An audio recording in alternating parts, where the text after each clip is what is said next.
I feel like it's weird because it happened on Easter Saturday for Orthodox Easter Saturday, and I really feel like I didn't get Pascha. Like there's no Easter this year. That's kind of how it feels, and I'm Yeah. still kind of in the cave. I'm still Yeah. down. We're still kind of down in that cave, and so that's kind of how it feels. But um, yeah, at the same time, it's been amazing. It's been amazing. It's been amazing to see all these people that have supported us financially. So many messages, prayers, people. You know, it's just been that's been just astounding for me. Very touching and encouraging. Just wants you to not crumble and just keep going.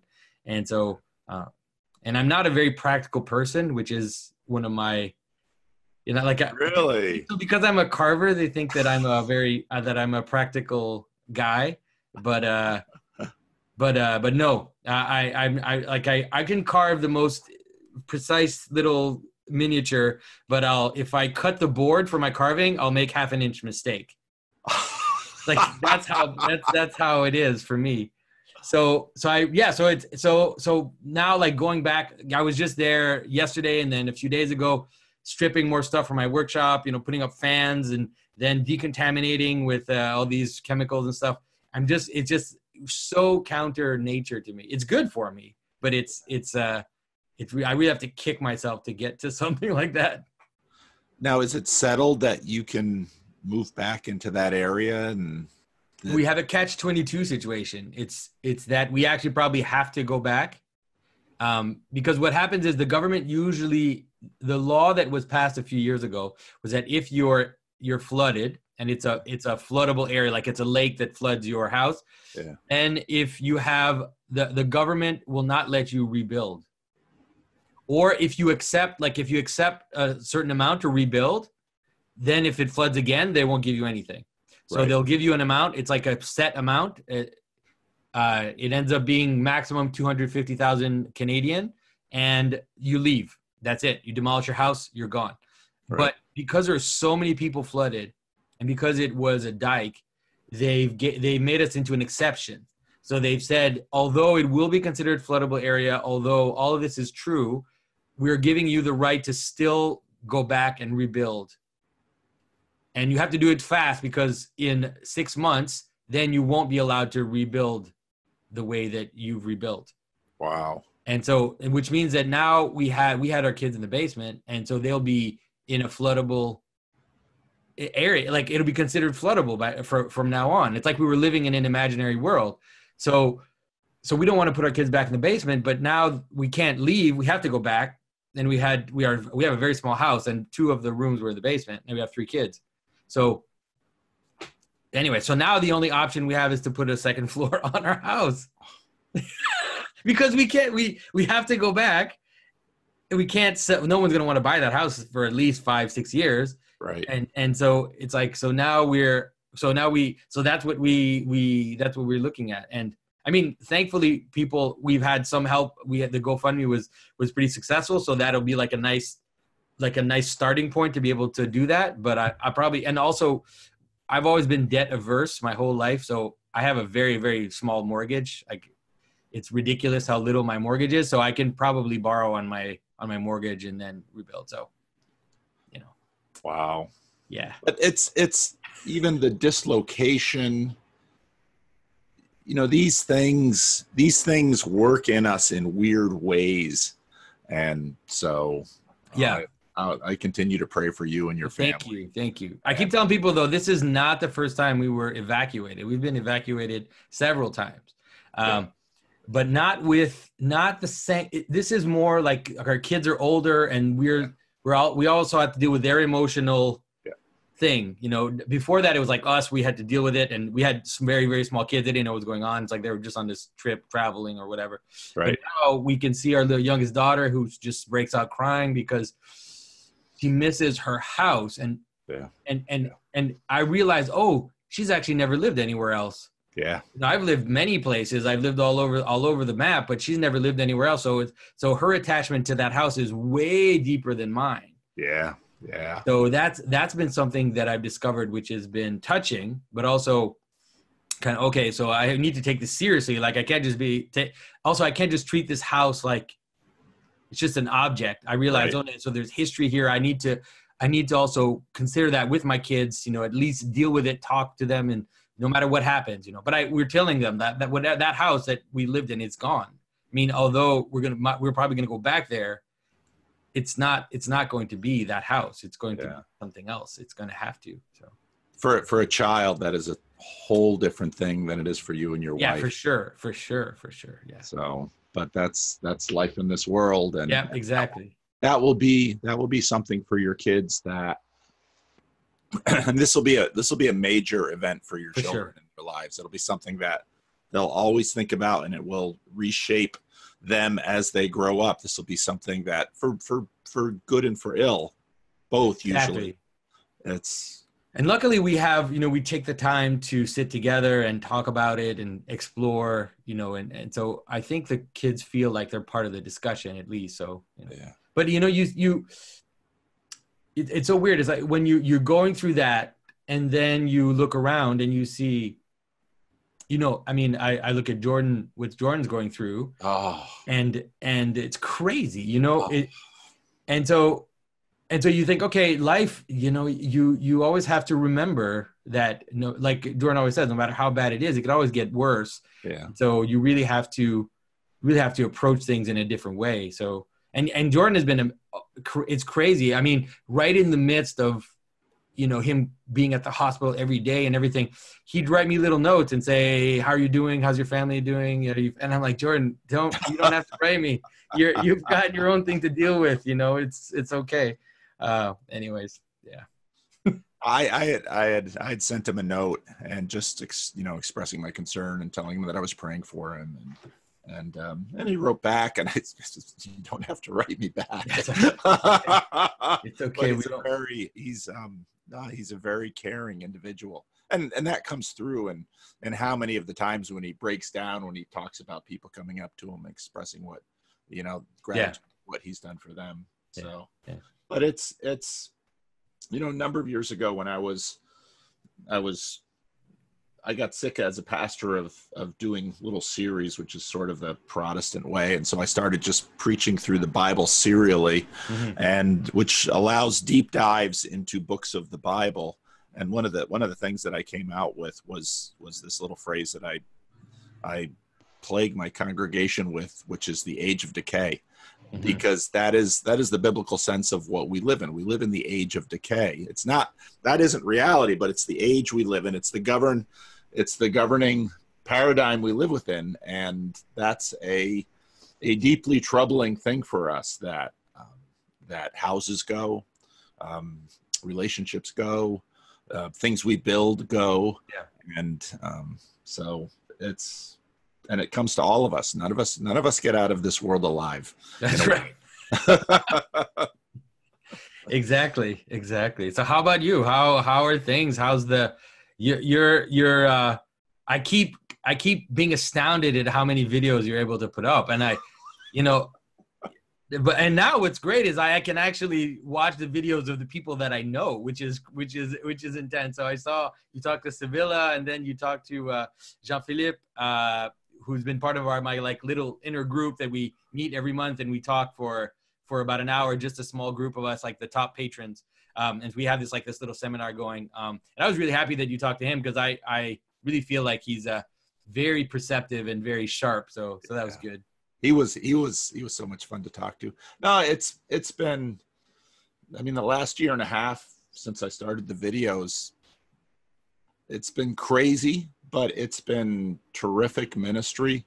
We just had a meetup last night. I've had a whole bunch of meetups and stuff lately, so my throat's a little worn out, I guess. But we had, so Benjamin Boyce was in town yesterday. Yeah, you wrote and told me that Benjamin came. So how did that go? That went great. We had fun. We recorded some video yesterday afternoon. Took him out for dinner with my wife. And so we got to meet my wife, and then we had a meetup at church, 2 meetups, 2 days in a row, which just because of scheduling, and just, it's so funny because we have these meetups, and most of the people who come are atheists, but they're as surprised as I am that here they are sitting in church, and, God, they're not as dismissive of the whole thing anymore. don't believe, but they're just kind of curious about the whole thing. And one atheist last night, it was after the meeting. So we have the regular meeting and then the after meeting, and people kind of break ups in 2s and 3s and 4s, and conversations continue. And he looked around, he says, you're starting a new church here. I said, well, it's not really a church right now, but yeah, you got all these young men. And so it's been phenomenal. And the individual conversations I've had with people, I kind of paused them for a few weeks because I've got vacation coming and I have to kind of catch up with some things. My goodness, I imagine. But I don't want to stop them, and I don't really want to regulate them in terms of me picking who I talk to, because the individuals that find me and share their story with me, that's been transformative for me. This whole journey has been just phenomenal. So we've been starting new meetup groups, and when Jordan kind of hit his peak, a lot of meetup groups started. A lot of those have kind of fizzled. Yeah. But my group continues to grow, and it's growing now mostly with people inviting their friends to the meetup. And so now I've got some of my pastors in the Bay Area. I'm kind of pushing them to, you should do this. And so we had another church that started a new one, and they had 20 people in their first night. And the pastor has some good skills. He's the right guy for it. And I think this will go. So it's been great. Yeah. But at some point, maybe the name of the meetups will have to evolve. Right? It could be find some other, because like you said, Jordan kind of exploded. Now he reached his peak. Then obviously for a while, at least until something else happens, it's going to fade. I mean, maybe not. Who knows? Like, you keep thinking that he's reached the top of what he can agree, but he can keep going. But at some point, it's gonna, like you said, it's gonna fade like a normal wave, like any wave. And so, to keep the momentum going, I'm sure there are ways to rename and to rebrand the meetings, because now this whole discussion that's going on, it's pretty interesting to see John Vervaeke come in and you and myself, and then there's people like Sevilla, who's extremely intelligent and very perceptive. And so I'm seeing these people kind of pop up, and I'm thinking, Benjamin Boyce is part of that as well. And there's other peripheral people that are probably worth kind of bringing in and getting into the discussion. But I think that fostering this type of discussion at this level, that could be a good path for the future in terms of people continuing the discussion, even as Jordan kind of, moves on to something else or whatever it is that he decides to do. It would be great for the discussion to continue. I've thought a lot about that. What are we going to name these groups? And at this point, at least still Jordan's name brings people, it's weird. It brings people together with the right disposition to have a conversation. Yeah. And that's, and then, like I said, now in terms of my meetup here, most of the growth is from people inviting other people, and they come and they're just, it was funny. We had a guy named Tim, who's actually Orthodox, and he's one of the guys who really wants to bring you to Sacramento one of these years with his church. And he says to me after the last meetup Sunday night, we had a little group that we decided that group was going to talk, because he split up into little groups. Right. And we're going to talk about Jordan Peterson. And he's like, I've been here 4 times, and this is the first time we've talked about Jordan Peterson. That's hilarious. That's hilarious. But people bring up, sort of whatever's on their mind, but it always has had the nexus of religion, meaning, just a lot of people just coming to sort things out. It's a place that they feel welcome and free to pretty much ask anything, and have it be, worked on both seriously, but also, respectfully. So it's, for me, I've always, there's this place in the New Testament, and I think it was in Corinthians, when the Apostle Paul rents out this hall of Tyrannus, and just a few verses, and basically you have the sense of the Apostle Paul renting out this hall, and people coming from miles around to talk with him and discuss with him. And you have a sense of kind of a Mars Hill thing where people are debating the philosophies of the day, not debating, but discussing in terms of their own personal lives. I've always dreamed that the church would be a place like that where people could come in and talk through their stuff. Yeah. Wow. There's your dream come true right there. It is. It really is. And, it's just crazy to me that, well, here's this, Canadian psychologist who would have a fit about pronouns, and somewhere along the line that would start something like that. It's incredible. Yeah. Some of the heat that I'm getting is that I'm not doing anything in French, because French is my first language. I do live in a French place. I live in Quebec. French is the language I live in, actually. And so I'm thinking of in this fall starting some kind of meetup of some kind. I've talked to some people around me that, I've seen on social media that I know are from the area, and it seems like people are interested to do that. And so I've also been thinking, like, what should I frame it Jordan Peterson or frame it meaning crisis? I'm not sure. Like I'm trying to think of it, but I probably start doing something in French at least in the fall, because I have so many prejudices about Quebec, about where I live. It's horrible. Like, I really have this idea, like, it's horrible. What I'm going to say is really horrible, but I really have this sense like it's totally lost. It's finished. It's all over here. So what's the point? What's the point in even talking to people around me, which is so stupid. It really is an emotional, like a very emotional, irrational thing that I've developed. So I have to kind of reconcile myself. And it's interesting because this village where I'm staying, we stayed here because we had friends who were selling a house. People we knew were selling their house, and we ended up being able to get the house for a while. And now I'm discovering that this village has this massive historical, cultural importance, and it's almost been forgotten by the French Canadians. There's right next door to my house, there's one of the most famous singers in Quebec, who's like a very elderly man, but he was really, important part of the developing kind of Quebec culture. And down the street, there's a house of another poet, Félix Leclerc, who is extremely known. And so now I'm learning that all these poets and artists lived around this village. And so I don't know, it's connecting me. I don't know how. It's irrational, but it's kind of connecting me a little bit to my roots and giving me more desire to do some things in French and to talk to French Francophone people. It's the providence of God. Yeah. That's how, I tell people, Americans like to imagine that God is somehow this, as C.S. Lewis said, this benevolent grandfather. It's like, oh no, God, when he wants to do something, he can play rough, and he can flood your house. He can, I'm curious how much of this crisis that Jordan sort of, the man in the moment kind of found each other. How much of this is really tied to the English-speaking world? And so for then the French-speaking world, how will this be different? I'm really curious. I'm really curious too, because for sure there's something very English-speaking about Jordan, this whole intellectual dark web thing, this whole Enlightenment, David Hume thinking. It's just very English.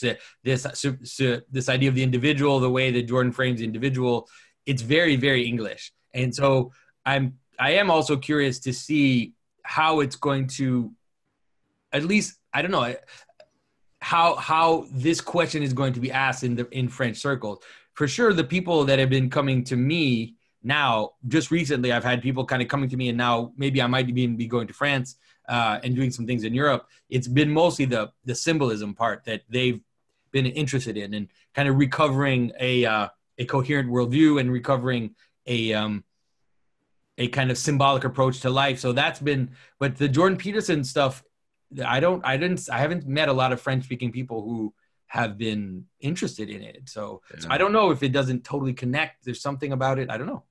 Yeah. Strange. There've been a fair number of Dutchmen.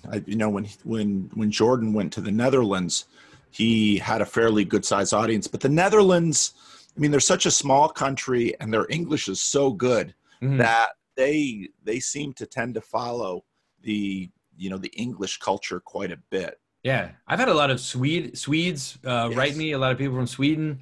And so it seems like, yeah, in the northern parts for sure, Jordan is having an impact. So I don't know. Yeah, I mean, it's funny because in his 12 rules for life, he didn't come to Montreal. And I think CAA did their homework. Like the CAA probably did their homework, and they realized that it just wasn't the place. Like he wouldn't be able to draw the type of crowd that he can draw in Toronto and in other Canadian cities. That's what I think. Maybe not. I hope it's not secret French hostility. I know Montreal or I know Quebec and the rest of Canada have a very special. We have some disagreements. Yeah, some disagreements. But he lived for a while in Montreal. He did. McGill is his. That's his alma mater. That's where he did his first degree. So he's attached to Montreal. So I was surprised why he didn't come to do the 12 rules for life. But I'll have to ask him one day. So where do you think this meaning crisis conversation is going, Jonathan?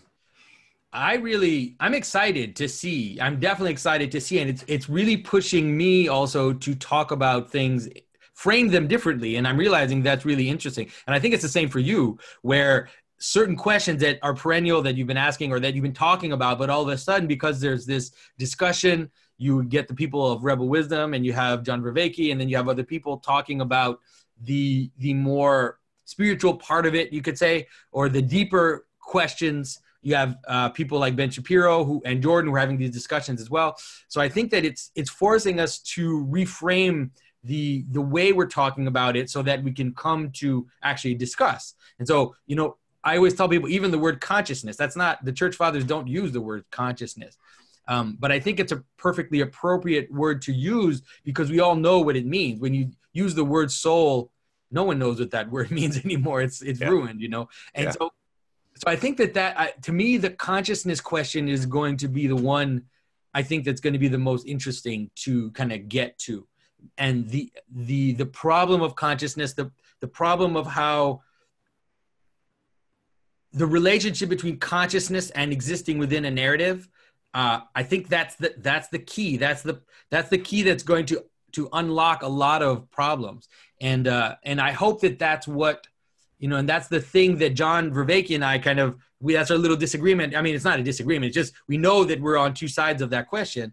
And hopefully we'll have some chances to talk about it. There's a group in Ontario that want to invite both of us to do like a public thing.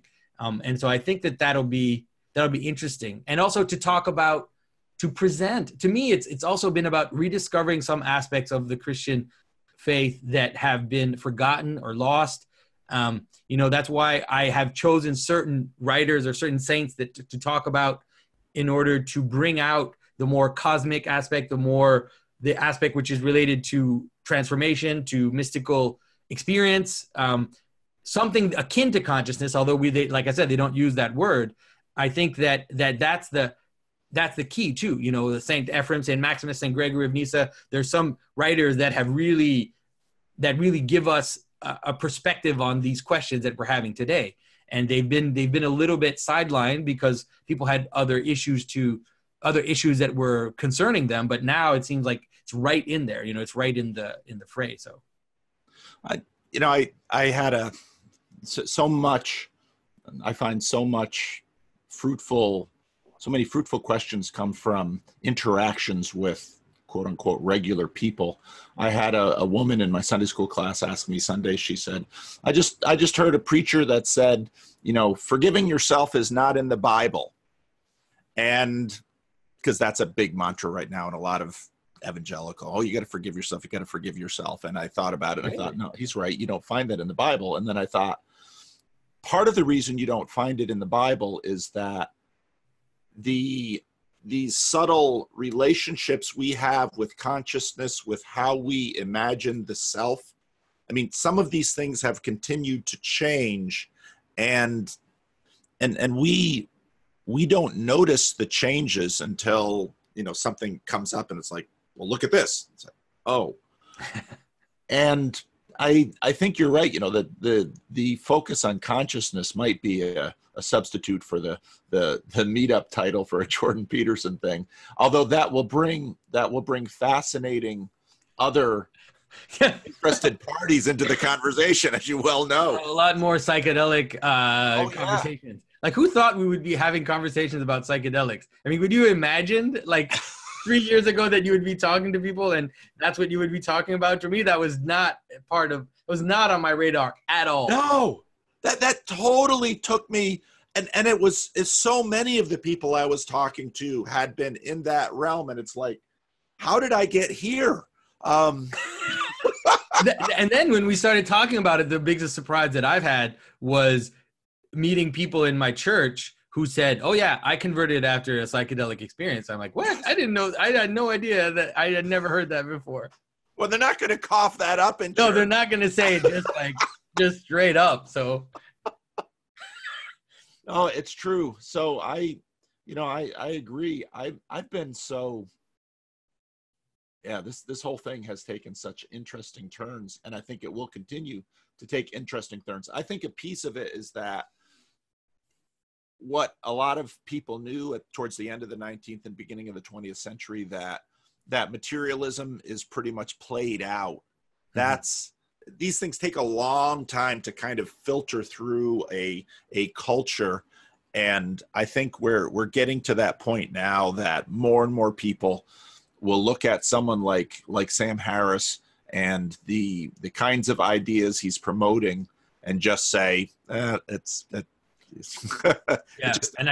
And it's interesting because we had a last, the new atheist wave was like this last caricatural resurgence of that movement. It was a lot shallower than, someone like Nietzsche or the hardcore, these kind of philosophical atheists that you find in the end of the 19th century. And so you have this kind of caricatural moment where everybody is somewhat seduced by it. All these people, they went all the way into that. At least Harris talks about consciousness, and it's talking about a little bit about first person experience. But people like Dawkins, for example, completely oblivious to any of that, ignores completely the fact that he's a person in space who has an experience. That's not even.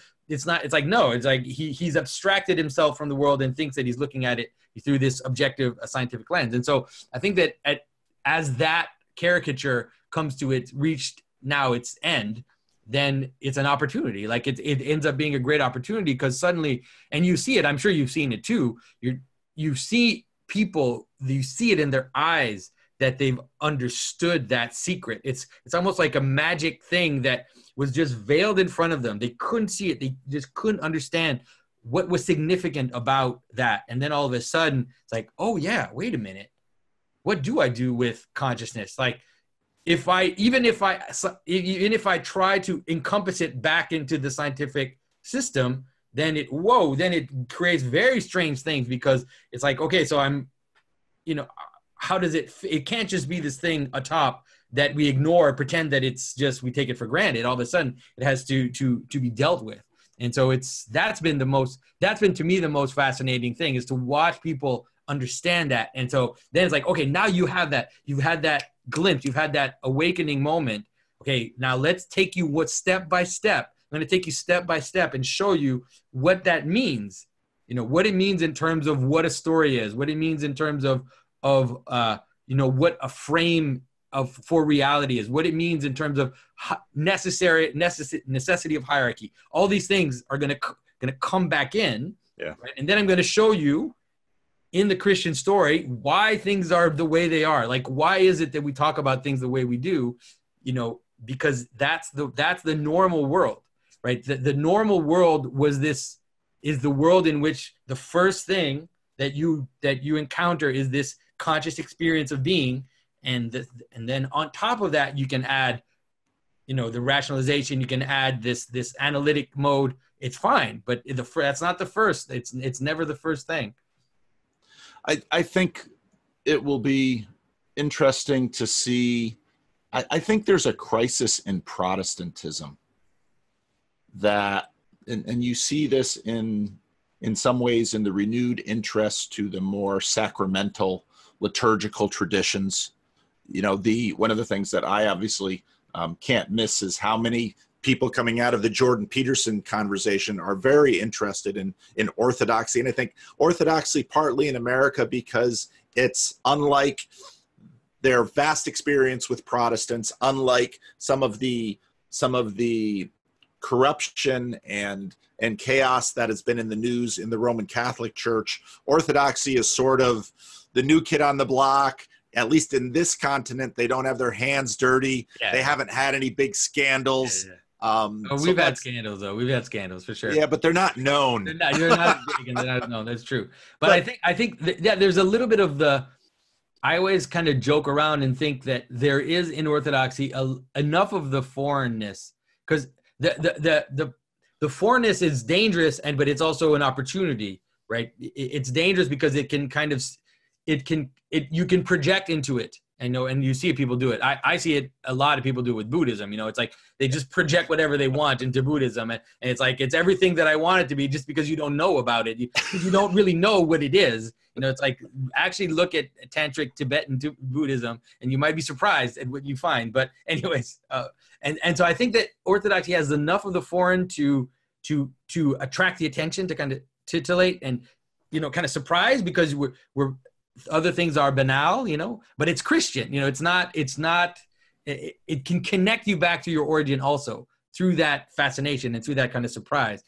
Hopefully it can connect you back to the Western story too, so that's what I get that sense a little bit. So I don't know, tell me a bit more about how you've seen it. Well, I see this as a crisis. So I've been reading more in about the Reformation lately, and paying particular attention to these turns of consciousness. And so, what happened a lot with Luther is this sacramental system that medieval Roman Catholicism had, continued to work. There was so much corruption that on one hand, that was clearly a complaint against the church, all the corruption that was happening, which Protestantism forced the church to have to address. But then also with Luther, there was this change in terms of the relationship between faith and consciousness, that faith became very much of a psychological reality, much more than an embedded reality in terms of materiality. And I mean, you see this with all of the different changes that happens with Protestantism. An individualism comes into play in Protestantism, and these things happen slowly because people don't just change overnight with this. And Luther, who's at the center of it, I mean, the chaos he unleashes surprises him, because Karlstadt, who was right there with him, goes off into the radical, and it's basically spawns the radical Reformation. And so chaos ensues. But, one of the things that I see now, I was having a conversation with other people in the Christian Reformed Church, because obviously the same-sex marriage debates are just running through Protestant denominations, and they're having to wrestle with it. But one of the things I noted to actually a Canadian scholar in the Christian Reformed Church is that in some ways this, when Protestants basically say, using the Bible as such is supposed to resolve any question that comes to the church. And what has happened with the questions about women's ordination, the questions about same-sex marriage, is that Protestants are basically, they've given up looking to the Bible to resolve these questions. Now, however people feel about these questions in the Bible, I'm going to push that aside. What's interesting to note is that the Protestant vision was that here with the Bible, we can answer any question. And Protestants are giving up on that. Yeah. And so then you have to ask, well, what of Protestantism? And they're kind of in this point where it doesn't seem they can go back to Catholicism. And so, okay, if the Bible can't resolve this with respect to the community, where do we go? And so I think we see a continued crisis within Protestantism. And I think if in the Reformation we saw a turning from an embedded sacramental vision of a universe made whole that the sacramental system was supposed to embody into a much more psychological phase. Just like we're seeing the end of materialism, we're seeing the end of that merely psychological for Protestantism. And so in this new phase, which I think is going to attempt to re-embed consciousness and materiality in one coherent picture, that's, Protestantism has been an effect of this division. And so then what do Protestants do? And I think that's a completely unanswerable question at this point. Right. Yeah. What's the solution? And I think that it's interesting because in terms of the Bible, I've been thinking about this for quite a while, because when I was young, I was in a very conservative, Protestant denomination. I was a kind of conservative Baptist, and it was all the Bible, like you said. It was like the Bible, and I had no notion of liberal Protestants. Like I had no idea. Like I never. But then when I finally discovered this whole, Episcopalian kind of direction, I realized so Protestants both, let's say, affirm the Bible, as the Word of God, that kind of language. And then they're also the ones who destroyed the Bible. They did both. And there's something about doing one which leads to the other, I think. I was having the discussion with a Protestant Reformed pastor a while ago, where he kept saying the Word of God, the Word of God. And I was like, the Word of God is Christ. And I was like, I tried to get him to get back to that. And it's like, because if the Word of God is, or at least if you have this idea that when you say Word of God in terms of the Bible, it's somehow equivalent to when you're saying the divine logos, like in that sense, then that's going to break apart, because the Bible itself is a garment. It's a garment of skin. It's an outer covering. And so because of it, it's a material thing. Like it's a series of words and letters and phrases, and because of it, it can be broken apart. It has to be held by something above it. It has to be held by the Holy Spirit. It has to be held by the unity of the church. It has to be held by the unity of the faithful in the Spirit of God, or else it's going to start to fragment. It's going to start to be poked at, and even in the very desire to prove its validity in a kind of materialist way, that you're going to destroy it. And it seems like that's what happened, where all these scholars and scientists who wanted to prove that the Bible was this and that and this started to scratch at it, the details of it, finding these little loopholes and holes, and this text isn't like this old manuscript isn't like this one, and there's differences between the manuscripts, and wait a minute, and this whole section we don't have in this manuscript, and all of a sudden it's like and finally you end up with the Bible that has all these little different color, like little paraphrases and little notes, like this text is not in so many manuscripts and stuff. It's like, that's not a Bible.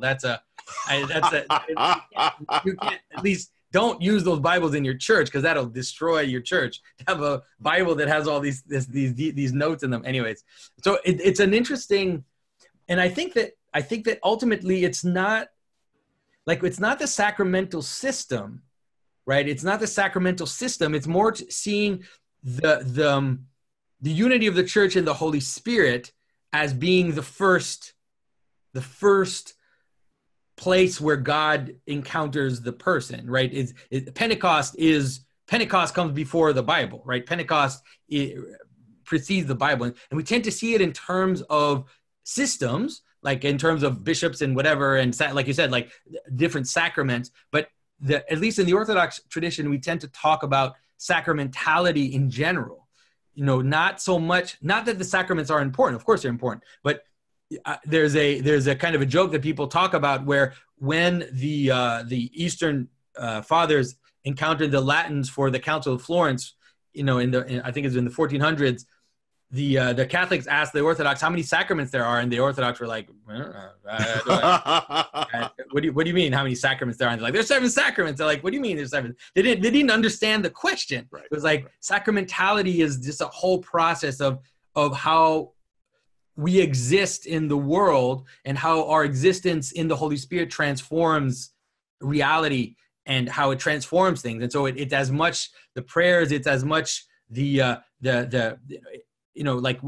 it's the object in terms of the icons and the prayer and the church and all that, but then it's also the manner in which we live together, like that we exist together as a communion of saints. So it's a bigger thing, it's a bigger thing than the system of sacramentality. I don't know if that makes sense. No, that makes perfect sense. Yeah. Well, and Protestants have always had this propensity to divinize the scriptures and kind of, so you have the Father, Son, and Holy Scriptures as your Trinity instead of, this is what's happened in Protestantism again and again. And I think part of it was in the West, in a sense, so quite clearly in the Reformation, Scripture replaces the 7 sacraments, and the Bible itself becomes the only sacrament. And you see that in the in both what happens to baptism, which right away you have a big fight over baptism, because the understanding of what baptism is and how it functions divides in the Protestant church, and then with the Eucharist, like in a similar way, it splits. And so you have Calvin with his real presence, who's trying to maintain some sense of sacrament, and you have the Zwinglian tradition that says, well, it's sort of a symbol, it's a sign, but it's nothing really happens. And so again, you see that it's just bound up with these deep assumptions that theological language attempts to express and philosophical language attempts to explain.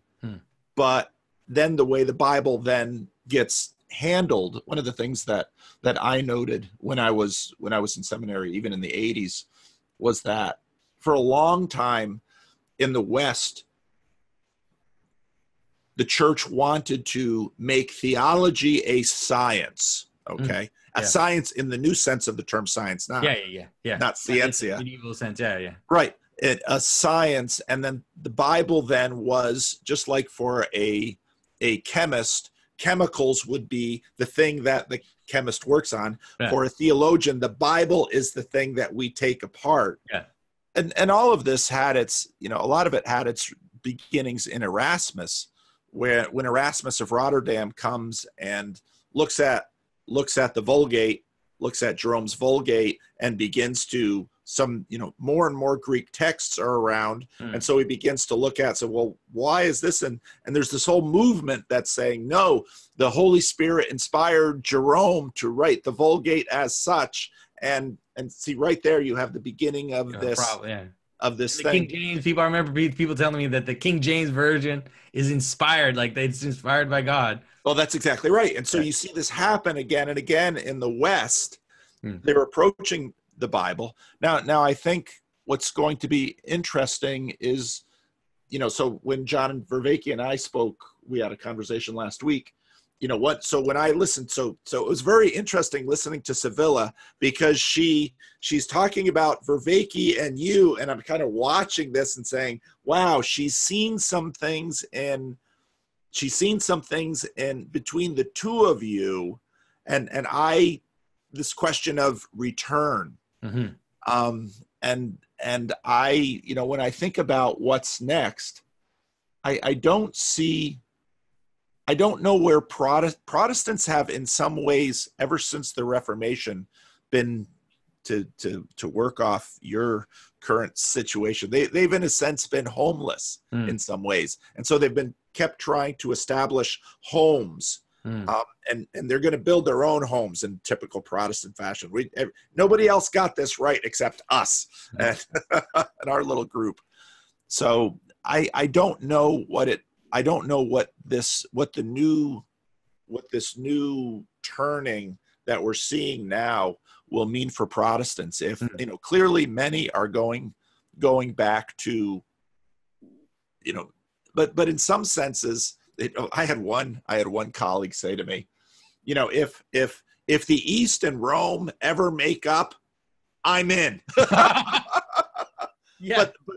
And so in a sense, the Great Schism then comes into play in that I don't know if I can go back to Rome or the East, because they can't get their act together. Yeah, for sure. That is definitely, I don't see it.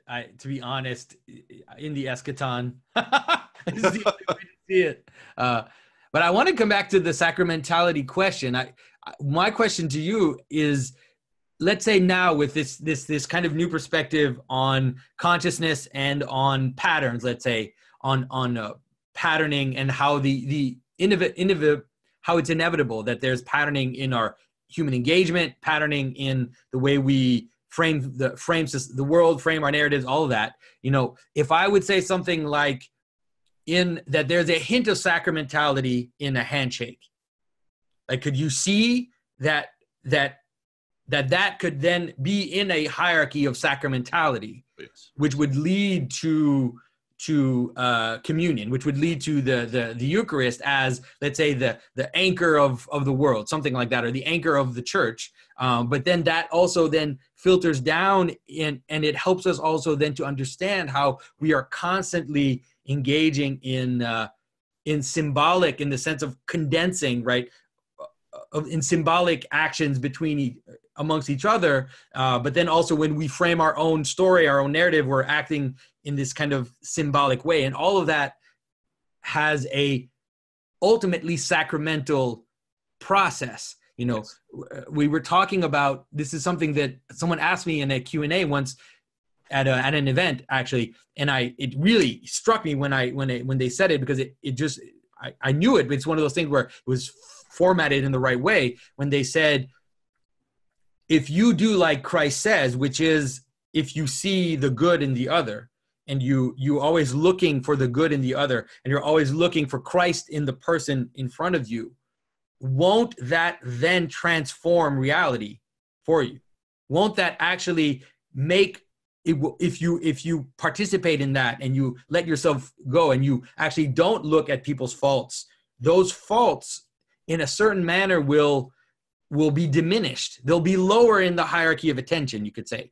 And in the hierarchy of attention, as you're engaging with others, the world will actually become more glorious. It will fill up with light. And you see that because you see people who, everything they look at, they always look at the negative. They always see the negative thing, no matter what it is, because it's always there. It's inevitably there. It just depends on how you structure it in that kind of hierarchy of attention. So to me, explaining it that way, to me, is a way to say, this is what sacramentality is about.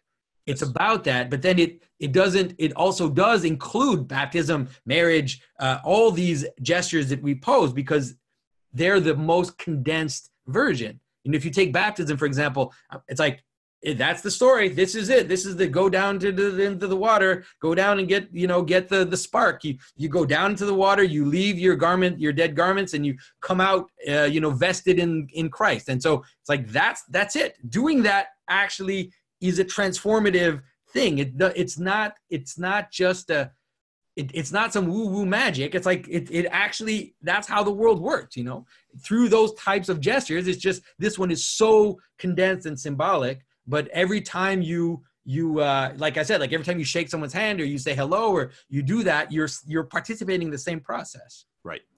And actually, the conversation I had with Benjamin Boyce yesterday very much touched on. He has the recording, so I don't know when it'll come out. Okay. But this is exactly where we went, because he's working on his own journey, and so he picks at you and me and Vervaeke at that end of it, as opposed to the two other themes that he works on in his channel. And he asked, well, where can we?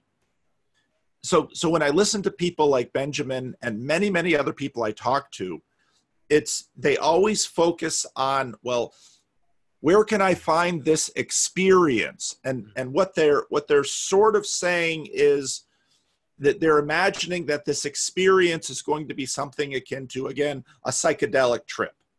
And that somehow in this special experience, that's somehow where I will meet God. And so I gave him the Isaiah passage where Isaiah is in the temple and the seraphim are there, and they cry out, "Holy, holy, holy is the Lord God Almighty. The whole earth is full of his glory." And I said, you will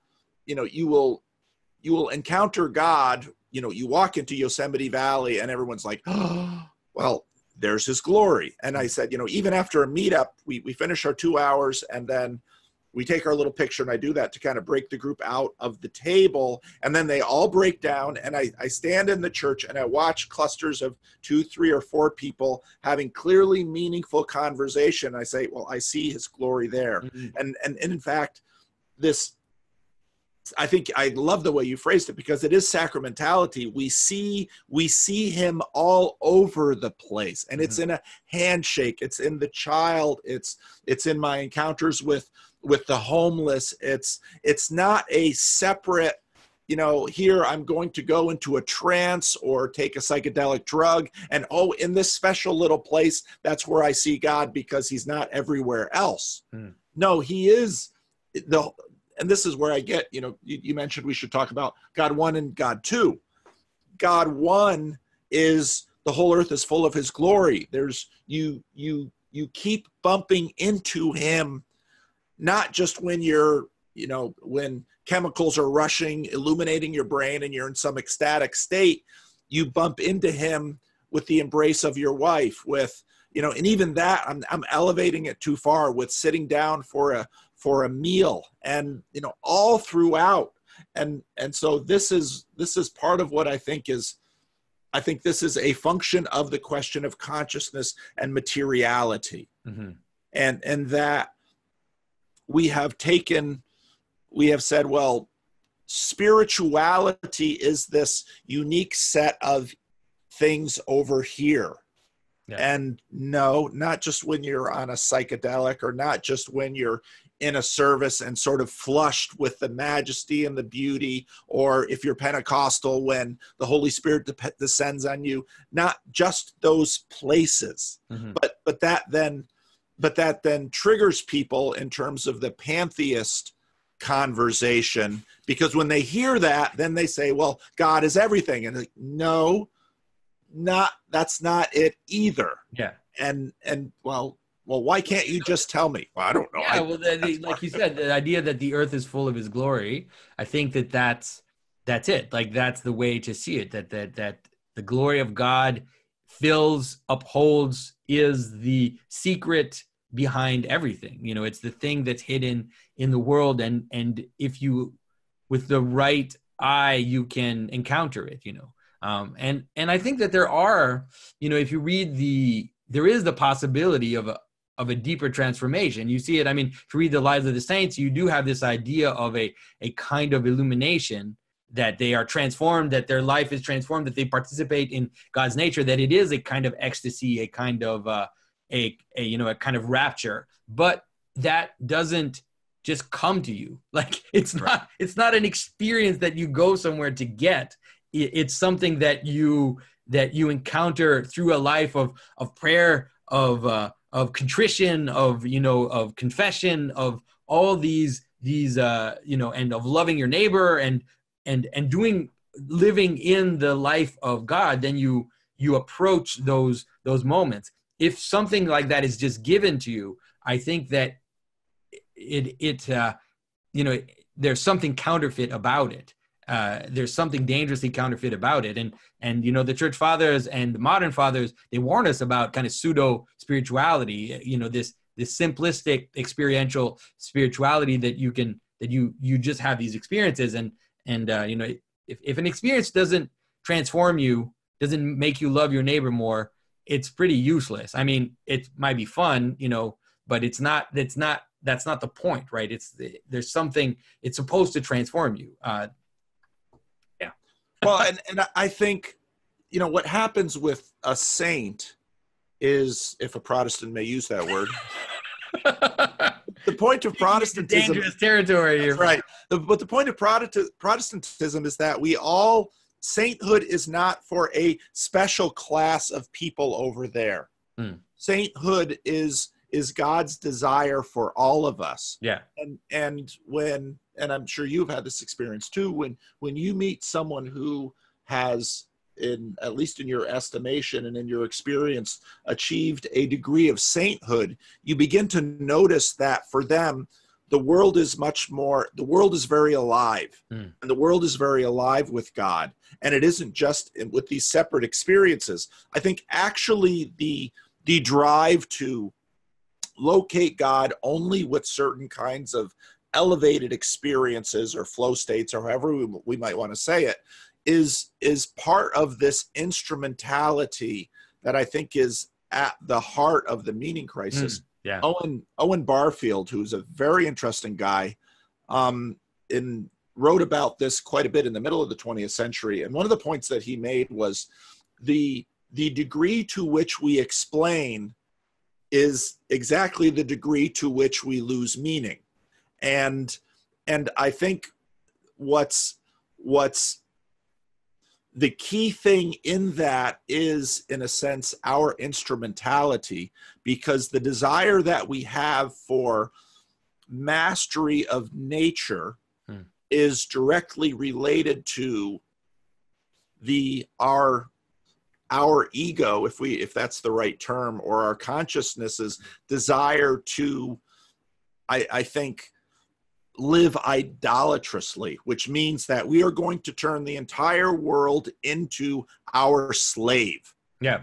So that we can secure for ourselves the outcomes, the experiences, the patterns we wish, instead of actually receiving the patterns, God's patterns. It's the heart of the rebellion in the garden. Yeah, for sure. Yeah. And I think that's, the whole self-help culture, all of that stuff is exactly what you're saying. And a lot of modern, this kind of California Buddhism is that as well. There's this like, I'm going to meditate. I'm going to do these different things. It's just like a technique. I'm going to do it so that I have more energy. I feel better. I'm happier, whatever. And so there is this kind of instrumentality, like you said. And I think that's maybe, that's interesting, because that is something that I think when we talk about the problem of the meaning crisis, and it was interesting because I kept seeing that's what Bishop Barron was trying to talk to Jordan Peterson about, but Jordan just wasn't on his horizon. He kept trying to bring it back to worship. He was saying, it's worship. That's the key. Key is it's what do you celebrate? That's how it starts. It's like, what are the things that we celebrate?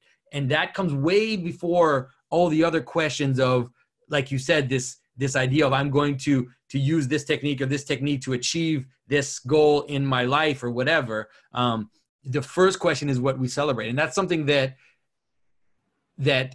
I thought that the fact that he kept wanting to bring it back is like, it's about worship. It's about worship. It's so hard for people to understand that the attitude of gratitude and the attitude of celebration, of worship, that's the first ground to reality. And that's the only way that you don't make God an instrument. You don't make God into something that you're going to use to get what you want, is true worship and true, like, recognize your place, like know where you are and elevate, celebrate that which is beyond you.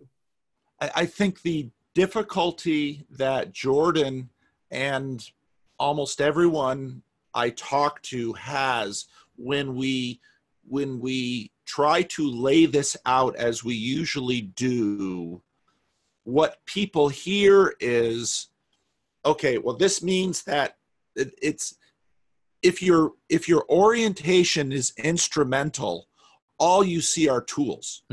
And this is deep in what Jordan, I think, articulates very well, in that which is in us, we are looking out at the world with a perspective, and that perspective shapes the world that we see. And so if we see ourselves as consumers, if we see ourselves as masters of the world, everything we see is a tool. And then when you come to someone and say, well, right worship, what they hear is the church as a tool by which I can find meaning in my life, find happiness in my life. And so they go to church as a tool and thinking about the church as a tool. Now the church is going to provide these kinds of things for me. And then they go into church with that attitude, and well, it doesn't work because it doesn't work. Exactly. And that's exactly, so if you talk to people who have, given up on the whole thing, well, they will tell you again and again, it didn't work. Right. Whereas when I listen to you and Bishop Barron and how I know you to be, you don't go to church because, well, I've gosh, my house just got flooded. Maybe I wasn't praying hard enough to keep the flood waters apart. And so now I'm going to go to church to give, to get my blessing. Yeah. And in a sense, because of this consumer, and it's way even before the consumer, this instrumental approach, because it's the heart of idolatry, that they can't help but turn church into an idol. Whereas in a sense, you certainly go to worship to have yourself reoriented by God. Yeah. That's a good way to say it. Right.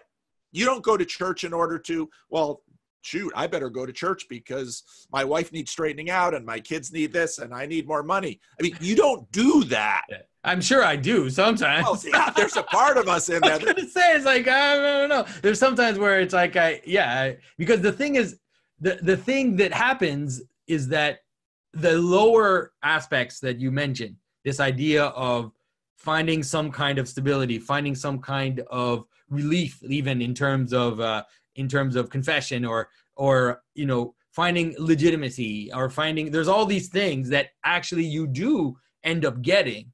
But like you said, it's that, but you'll only get them if you don't look for them, if you don't look for that. And that's true about so many things in life, right? It's true about so many things. Like, it's like, if you go into a friendship only thinking about what it's going to give you, then you're going to get a lot less out of that friendship than if you go into a friendship with a kind of open desire to connect with someone and to have a communion with a human person. Then the gratitude, let's say the lower aspects, you're actually going to get way more, and Christ always says that all the time. He's like, don't worry about the things of this world.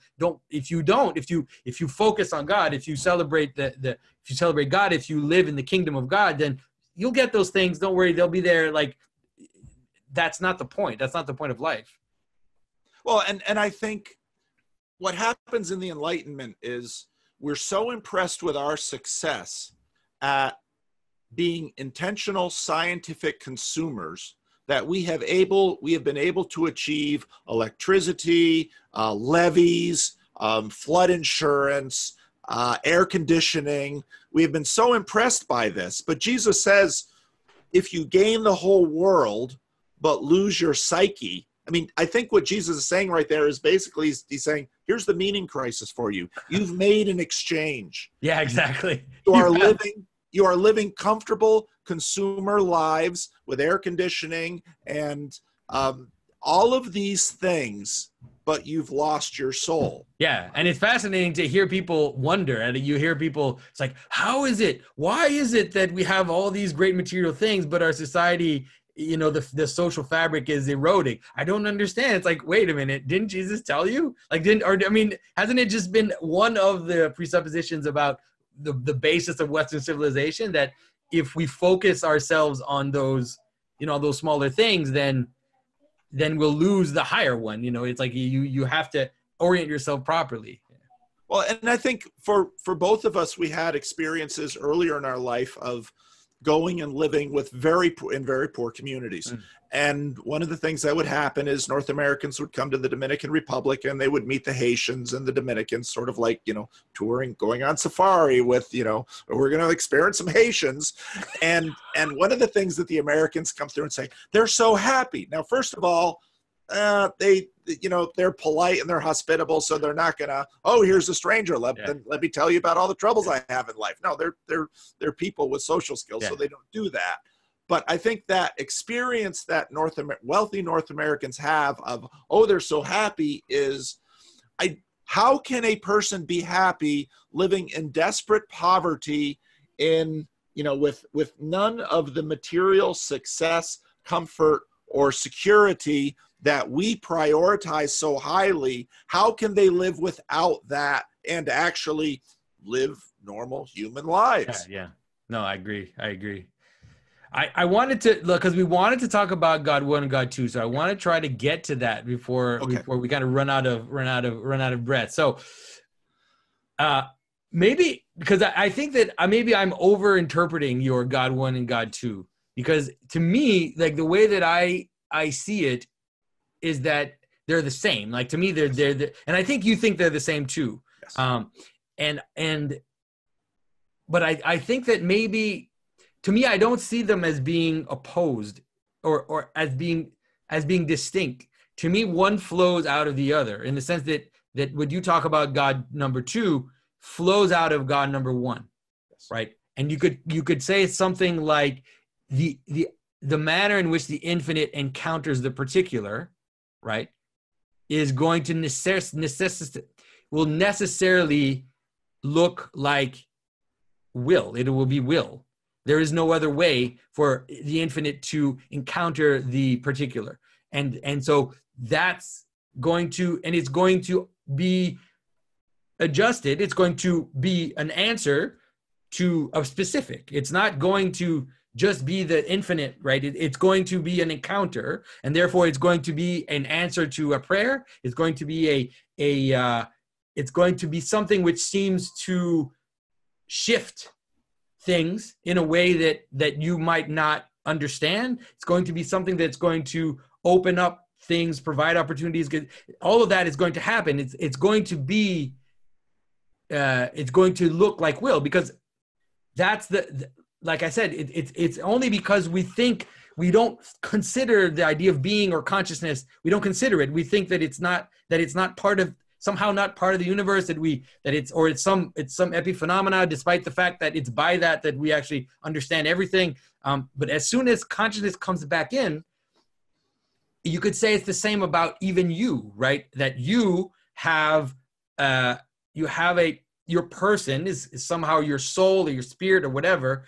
You don't totally have access to it. It's actually something which is higher than your usual conscious self. That is something that is kind of above there, and then that will come down and express itself in specific wills, specific desires, and sometimes those can be not in communion with each other, right? They can actually be in conflict with each other because you're not united. But if you can imagine an infinite and the infinite God, then those wouldn't be in conflict. They would actually be united, and that would be God's will, and it would be God answering prayer. It would be all of that. To me, it just makes sense. It could even be miracles. It can be all this stuff that we talk about God number 2, God acting in history, to me flows out of the God number 1 that you talk about. So I don't know if that's something, it's the way you think about it, or that makes sense to you. I agree with everything you just said. Okay. And I came up with this because I was watching, I probably watched that thing 20 times, the exchange between Peterson and Sam Harris in the first Vancouver debate, because the night is wearing on and they haven't really gotten to the God question in Sam's mind. Jordan's been talking about it the whole time. Jordan knows what he's doing in that conversation. Yeah. He's putting together an argument, and he keeps trying to build something, and Sam keeps kicking it over with all of the usual tropes that Sam brings to these debates. Yeah. And so they get to the end of it, and they're like, well, we haven't talked about God. And I'm thinking, you've been talking about God the whole time. And so Sam says to Jordan, tell me what you mean by God. And Jordan sits down and begins to lay out all the ways in which this impersonal filter and the assumptions that we have, which are necessary to function psychologically, to break down a world which is far too large for our little brains to hold together, and the ramifications of that for daily life. So Peterson has this, he sits down with his computer, he opens it up, says, I'm going to read these because they're so complicated, and he starts reading through them. And Sam then interrupts him and says, no, no, no, no, no, that's not God. And no, that's not what God means. And I'm thinking, well, Sam doesn't know any history, and he doesn't know any theology, and he doesn't have any understanding of holy, holy, holy, and the whole world is full of his glory. Yeah. And so and that I think is helpful, because so in the West, and Bishop Barron and Peterson talked about this too, that God sort of gets fragmented, especially in the Protestant Reformation, and kind of blows apart. And part of this blowing apart, I was trying to articulate with God number one and God number two. In Christianity, they're obviously together. Now, you actually see towards the end of that conversation that Peterson goes to God number two when he has his sitting at the edge of his bed and going, asking this moment of repentance that he lays out for Sam Harris. But this is, in a sense, what happens in the West is when God number one and God number two kind of get pulled apart. And this happens in providential deism, where we say, well, nature is, and even when we use this word nature, nature is this thing that's separated from God. And this gets so complicated, but especially because the word nature is completely flipped around. Like the way that we use the word nature today is the opposite of the way that it was used, traditionally. It's hilarious. Exactly. Yeah. And so nature, so that's another thing I began paying attention to. Every time someone says nature, I think, what do they mean by that word? Yeah. And what they mean by that word is something without consciousness or intentionality, something mechanistic. Yeah, there you go. That is what nature, someone dies of natural causes as opposed to a murder. Yeah. No conscious agent willfully interfered with what we imagine to be a mechanistic playing out of the world, where there is, and only when you have that kind of view, then suddenly you can split God up and send him away. But what Jordan, in a sense, does with his God number one is he says, okay, let's give Darwin his due and say we don't need a God to make the world. But in a sense, what Jordan is saying, and I think in a deep way, is you can't have psychology without God. Well, what kind of God? Well, this God number one. But you're exactly right in that and I think this is why we see people who, and it's not conscious for them, but people are listening to Jordan, and Jordan is smuggling God into the conversation.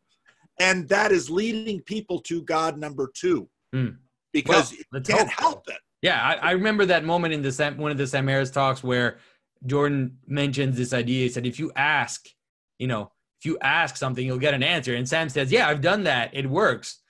And it's like, but that's not God. It's like, what? Where am I? Like, what world? Where am I? Like, you ask and there's an answer, and therefore there's a will, there's a something presents itself to you as a formed response. You participate in that, just like you participate in your relationship, with the infinite. Obviously, it's going to manifest itself in a way that is appropriate to your frame. That's the whole idea. And so I was like, I just thought that was the strangest moment when he said, basically, it's like Sam Harris saying that he prays and he gets answers, but he doesn't like God. It's like, okay, let's just find another word if that's all that's bothering. It's just the word that's bothering you. Let's just get rid of the word, maybe.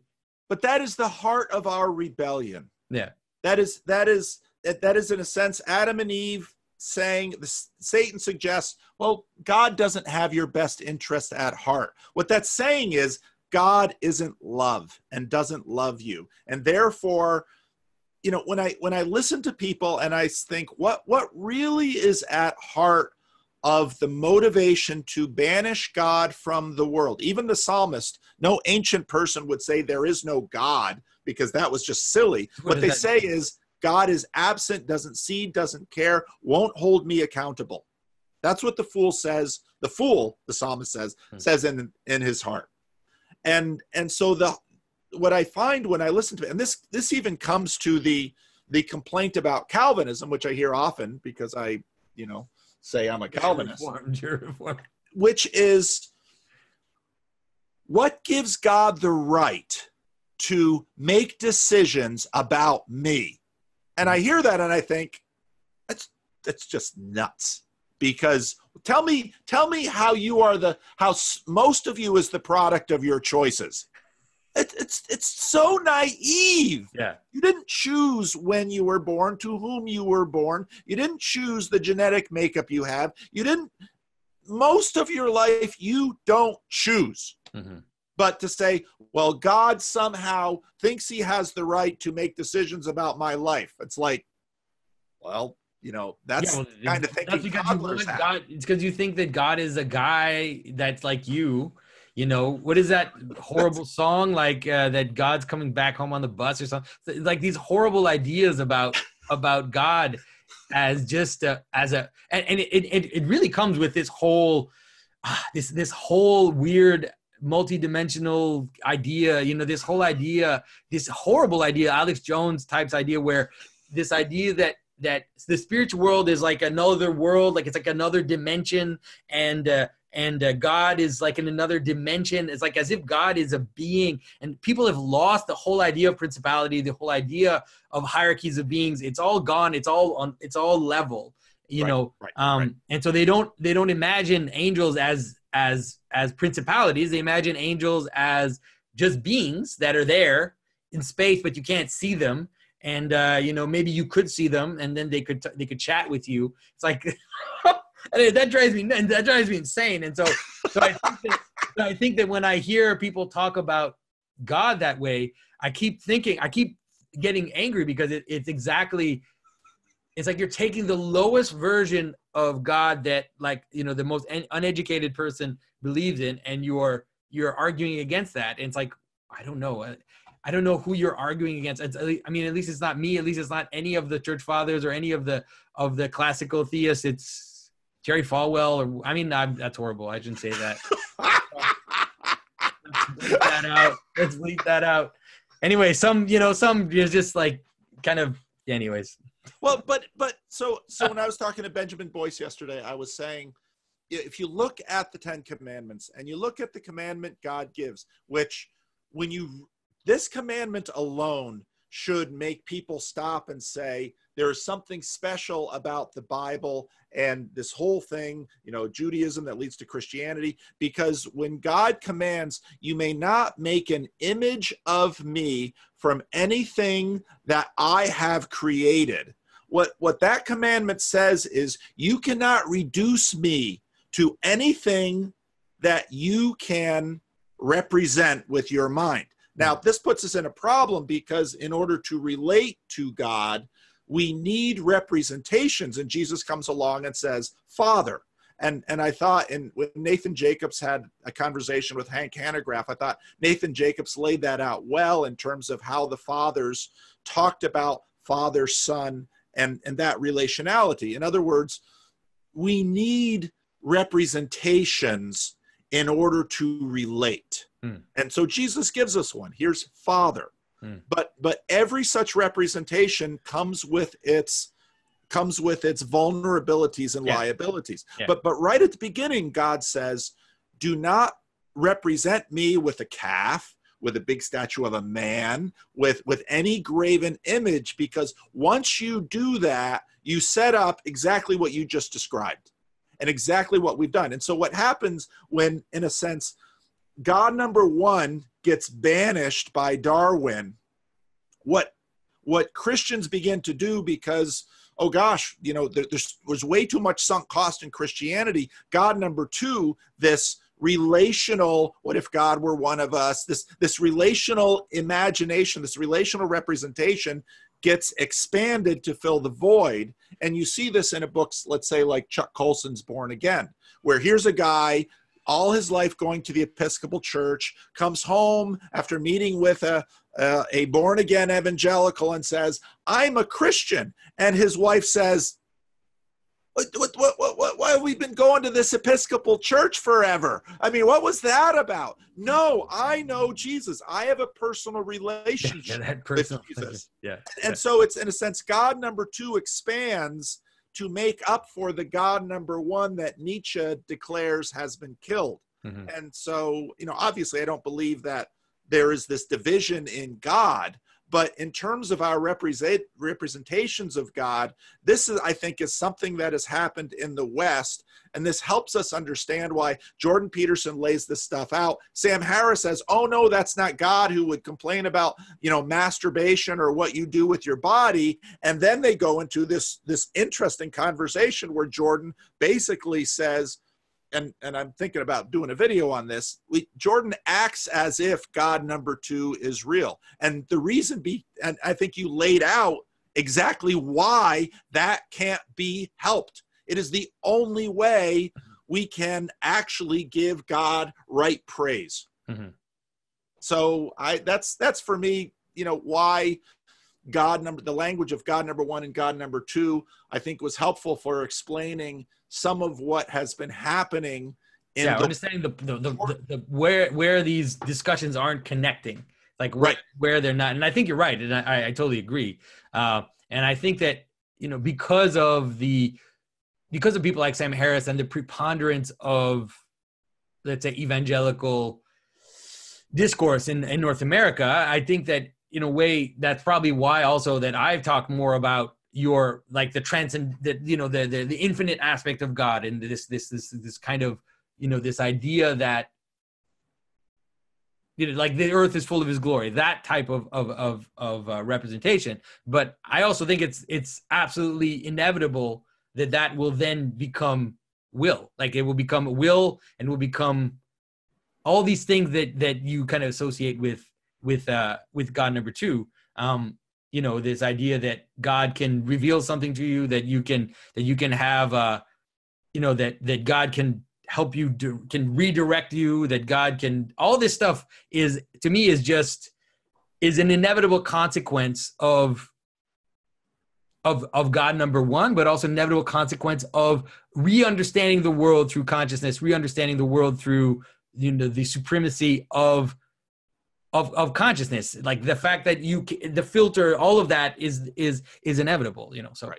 And this is exactly what we've seen happening. And this is exactly why the celebrity atheists are just completely wrong about what happens when people give up their organized religion. And I always use this commercial that was on a few years ago from, I call her Verizon Lisa, because it's this Verizon commercial where this woman walks in front of a Verizon store and the universe told me, Lisa, you need a new smartphone. And by the way, your hair looks good today. And this is exactly what happens with people. They say, I can't believe in God. And so now they're not going to use God, but they're going to use universe. Universe. I know, that is the most hilarious thing. It's like the universe spoke to me. It's like, dude, the universe doesn't speak. Okay, things that speak, we call them beings. We give them names. We don't use a object description for things that speak. That just doesn't make any sense. It's like my hat spoke to me. Like your hat doesn't speak. The universe doesn't speak. But people. I mean, and that's, I know, it's hilarious. Yeah, but that is exactly who we are, and that's exactly why the vision of.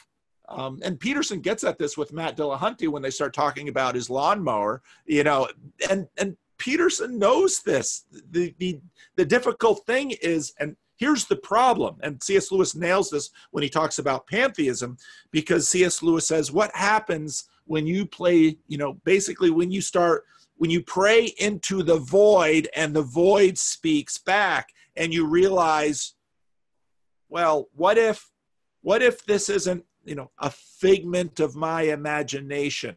Mm-hmm. Well, we know we have active imaginations and we project as much as we do. For sure. But, and this is Lewis's point. What if you decide that, well, maybe universe has designs on you that you haven't been that you haven't been asked to consent to. That in fact Yeah. But this is the story of humanity, and it's right there in Genesis, and it goes all the way through, and this doesn't end, because the heart of our rebellion is that God is God and we are not, and we really hate that. Because that's how we want to be. We want to control the world. We are all Sauron, looking for a way. Yeah. And it's interesting, like my wife is amazing. I admire, because she's able, when someone says the universe, and they'll say the universe, I ask the universe, whatever, she doesn't flinch at all. She just, it's like in her mind, she just replaces universe with God, and she totally engaged with the person. I have this like little glitch where I'm like, oh, don't. Like, that doesn't mean anything. It's not how can you say, I think I had this discussion with David Fuller when he asked me about the universe, and I said, the universe, the fact that you can say that the universe is one, that you can use the word universe, that you can say all, just that, that is pointing to you to something, my friend. It's pointing you to the notion that you can unify all of manifestation. And so there's something that pops up above it. Like it just happens, universe. How can you say that? There's something above it, inevitably. Well, and I think, for me, both you and Jordan have been extremely helpful for helping me recognize the indispensability of hierarchies.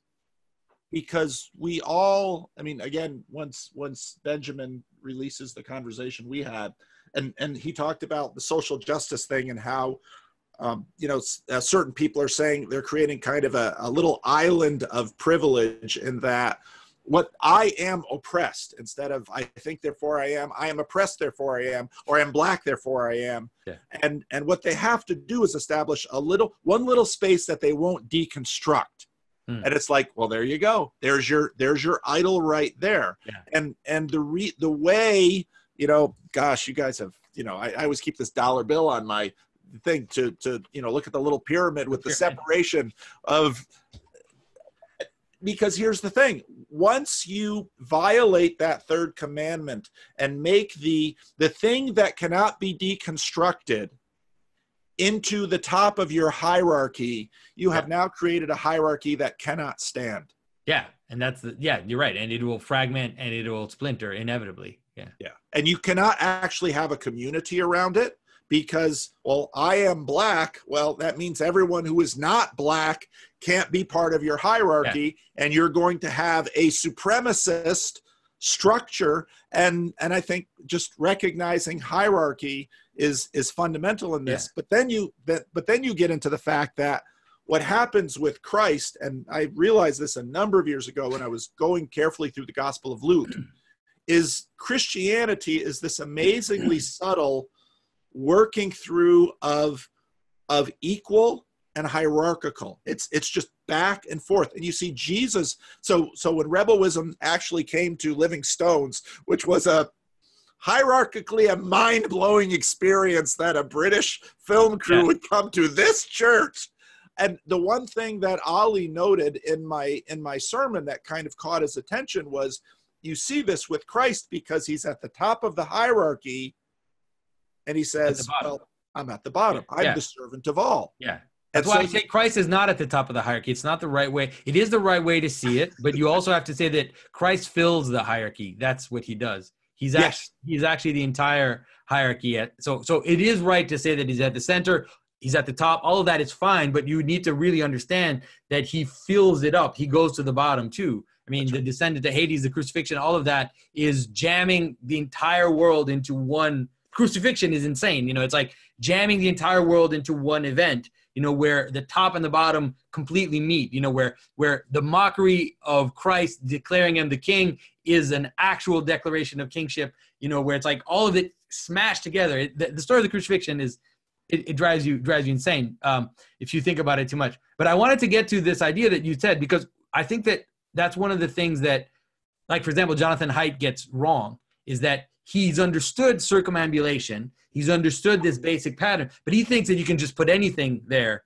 and you can circumambulate. That's not how it works. It's not true. You can't put anything there. That the thing that you put in the middle has to have the quality of the middle. You can't just put You can't just put any random thing in the center, because if you do, then that's going to break apart. It's going to break apart either in, let's say, in itself, or it's going to break apart in the fact that it's going to cause war between the different parties. Like it's going to create the pagan problem, where it's like the fight between the gods, where the gods are warring amongst themselves, you know. And so that's the supremacy of the let's say the monotheistic tradition, is that we've come to a point where what we've put at the highest is the highest, right? It's like we've said, okay, so this, that, you know, it's like, okay, so these gods, and then wait, no, the God is the highest, is the origin of all. The God is the infinite, is the thing by which all things exist. And so it's not the God of war or the God of this or the God of that. No, we've brought it all into the thing by which everything exists. So it's like we're circumambulating the highest thing by its very definition, right? And that's why I always get annoyed when people like Sam Harris and them say, you're an atheist. All the believers are atheists. They're just atheists towards other gods. It's like, you can't, you're being dishonest in comparing, you know, Mars with the absolute, with the absolute transcendent God. Those two things are not the same. We're not talking about the same thing. And so I think that's maybe one of the problems with. But I mean, it's great that secular atheists have understood at least that circumambulation is the manner in which the world exists. They've kind of seen it, but they still have this flat way of looking at it. One of the best illustrations of that I've come across recently is, you know who Scott Alexander is? Star Slate Codex. He has a blog. He's a psychiatrist on the East Coast. He writes pseudonymously, and he wrote a piece recently. Rod Dreher picked it up as well. It was called "Gay Rights," RITES, are civil rights, RITES. He was in Guatemala and noticed their Easter pageantry, and he compared that with kind of traditional American civil religious 4th of July parades to the Pride Parade in San Francisco. And he was making the point, exactly as Jonathan Haidt does, that what these parades are doing is functionally equivalent to Jonathan Haidt's circumambulation. But what he can't see is exactly the point that you just made, that which you elevate and celebrate in your parade is not just, well, we need a glue to hold society together. The glue matters. Yeah, it does. And there's a difference between a Paschal procession and a Pride carnival. And they appear in the very manifestation of the two. Like, one looks like a carnival, one looks like a orderly procession of you know, and so it's like you can just look at what they look like, and you can see that one is on the edge and one is actually turning around the middle. One is a clown, you know, kind of. There's a difference between Mardi Gras and Easter. And yes, and we're not able to tell the difference anymore. We think we think they're the same. Right. And I just want to say, Jonathan, I have learned so much from you, and your work, I think, is astoundingly valuable. When I first, I stumbled into this whole Jordan Peterson thing. Gosh, how did that happen? Well, it's God, of course, but and then, there's this Eastern Orthodox icon carver. It's like, random, what? Just random guy. And some of the first videos I listened to you, I'm just thinking, what is he talking about? But after a while, I began to say, oh wow, I have learned so much from you, and I'm deeply grateful and indebted to your work, because and so many of these things that you have illustrated, I think, so well, have helped me see a lot. And so if there are moments that you say, why am I making these darn videos? There are moments like that. talking to these random strangers and asking me. I look at the kinds of questions you're asked in your question and answer videos sometimes, and it's like, oh gosh, I'm glad. Part of the reason I haven't started a question and answer thing is like, I hope they don't ask me the kinds of questions they asked Jonathan. I don't know if I could answer them. Yeah, my goodness. But I'm deeply grateful for your work. Thank you. Thanks a a lot. me so much. And so, That's it's not only very touching, but it does, to hear that from you, it's very helpful. Like, it's helpful, like you said, in those moments where I'm like, okay, what is going on? Like, what am I doing? I'm a YouTuber. I hear my kids tell their friends that their father's a YouTuber, and I'm like, oh man. My wife and oldest son actually have a phrase to try to make sure people don't watch my videos. They're like, well, so I hear your father's on YouTube. It's like, yeah, he does like 2-hour videos about religion and philosophy. And once people hear that, they're like, I'm never going to listen to that. I don't want you to listen to my dad. That's hilarious. Anyways, but I'm also really impressed. I think, like, I'm also impressed at the fact that you've been able to kind of reach out to just the everyday listener. I don't know how you do it. Like, the fact that you're able to have all these conversations with all these people that are watching your videos, it's like you're taking people on this like therapeutic reconnection, taking their hand and kind of guiding them slowly towards God, towards the church, but in such a real therapeutic way. It's pretty amazing. It's like, hopefully all of this, like this, whatever it is that we're doing, like, whatever it is that we're doing is exactly right. Whole discussion, this weird thing that, it's like, anyways, I let's just say that I think both of you, I'm very grateful as well. Like, I'm grateful to see people come to you. And I hear people all the time, like they're like, I listen to Paul every day. And it's like, kind of like, yeah, they don't go to church yet, but it's like, Paul's my pastor. They'll say things like that, but they don't go to church yet, but it's like, they kind of know that it's in their future. They kind of know it, but it's like, I'll get there. But for now, so I think that's awesome. I think that's great. Yeah. Oh, thank you. Well, I one of the talking, it takes a lot out of me because it's intensive listening that you have to do for people. I wouldn't believe that it takes a lot out of you, because it's like, if you keep going like this, though. And this is, the crazy. So one of the guys in our meetup, he was, before Jordan came to Sacramento, he was ready to kind of kiss Jordan goodbye because he was kind of done with the whole thing. But they went to the VIP thing, and he and I had the same experience because he's a psychologist and I'm a pastor. We watched Jordan work that 160 line of VIPs who had paid to shake his hand and get their picture, and how he was able to maintain, listening intensity with each person that came through that line. I know what it's like to work a line, and I can't imagine how he's able to do that. How he was able to do that on his book tour night after night. Yeah.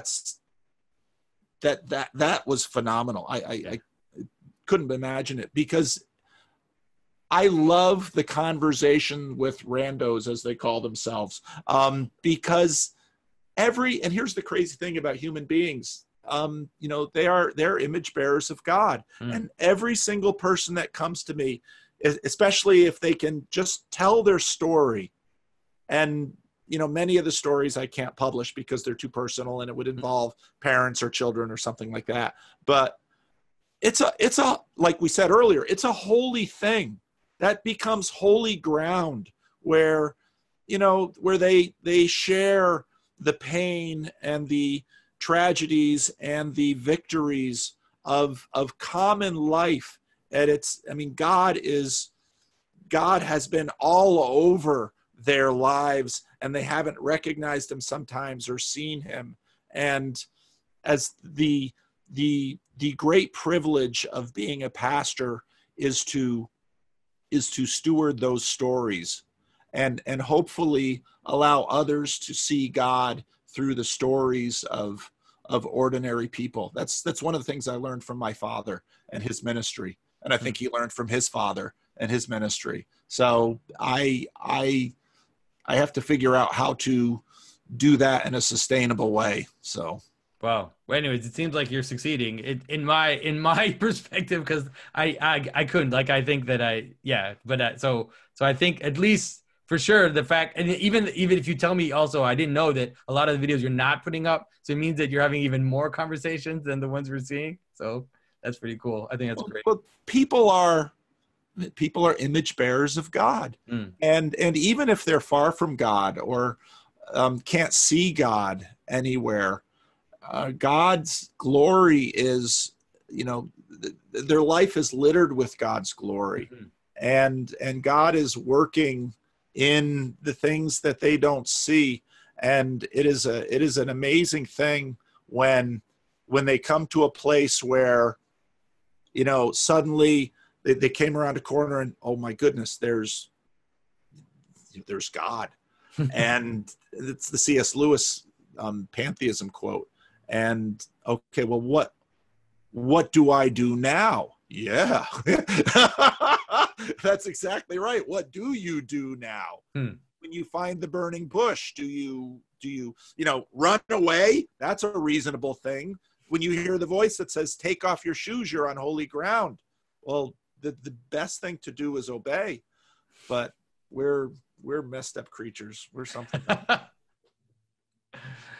All right, Paul. I think this is the longest conversation we've had. I think we've got like almost 2 hours. So well, I didn't want to, with everything going on in your life, I didn't want to bother you with a conversation, but I so enjoy you, Jonathan. I love your laugh. You have this weird giggle that you get to a point and yeah. I always laugh in the worst. My problem is that I laugh in the worst possible places. I keep telling people, like, the reason why I did a video on laughter where I did a video, like, it's like the meaning of laughter or something, and I was pretty harsh on laughter. But I think it's also just trying to understand why I laugh when things get weird or when it gets so. So, anyways, look, I'm happy if it's enjoyable. Yeah. So. Anyway, thank you, Jonathan. I deeply appreciate this. And yeah, you recorded it, so whatever you want to do. Yes, I recorded it, and I think I missed like the very beginning because we started right away, and then it was like, oh wait, I need to record this. So I'll kind of see how I edit. Do you want to put it up on your channel as well? I'd love to. Sure. All right. So what I'll do is, I think we have a lot of people in common, but we do have some that aren't. So we should probably both post it. So I'll send you the link, and and so I think that'd be great. Okay. We can plan another future discussion, and hopefully at some point we'll speak at the same place. That'd be great. Well, I am talking to this one church that would really love to have you out, and so then if that happens, maybe we could do some joint things. And when I talk to John Vervaeke, maybe the three of us should do a 3-way video at some point too. That could be fun. That could be a lot of fun. Yeah, definitely. All right, Paul. All right, Jonathan. Have a good day. Take care. Bye-bye. All right. Bye-bye. If you enjoy the Symbolic World content, there's a lot of things you can do to help us out. If you're not subscribed, please do. Go ahead and share this to all your friends if you can. Get involved in the discussion. We have a Facebook group in which people can talk about these subjects. I will put all those links in the description. And also, if you can, please support us financially by going to my website, www.thesymbolicworld.com/support. And I also have a Patreon and a Subscribe Star. So thanks again, and I will see you soon.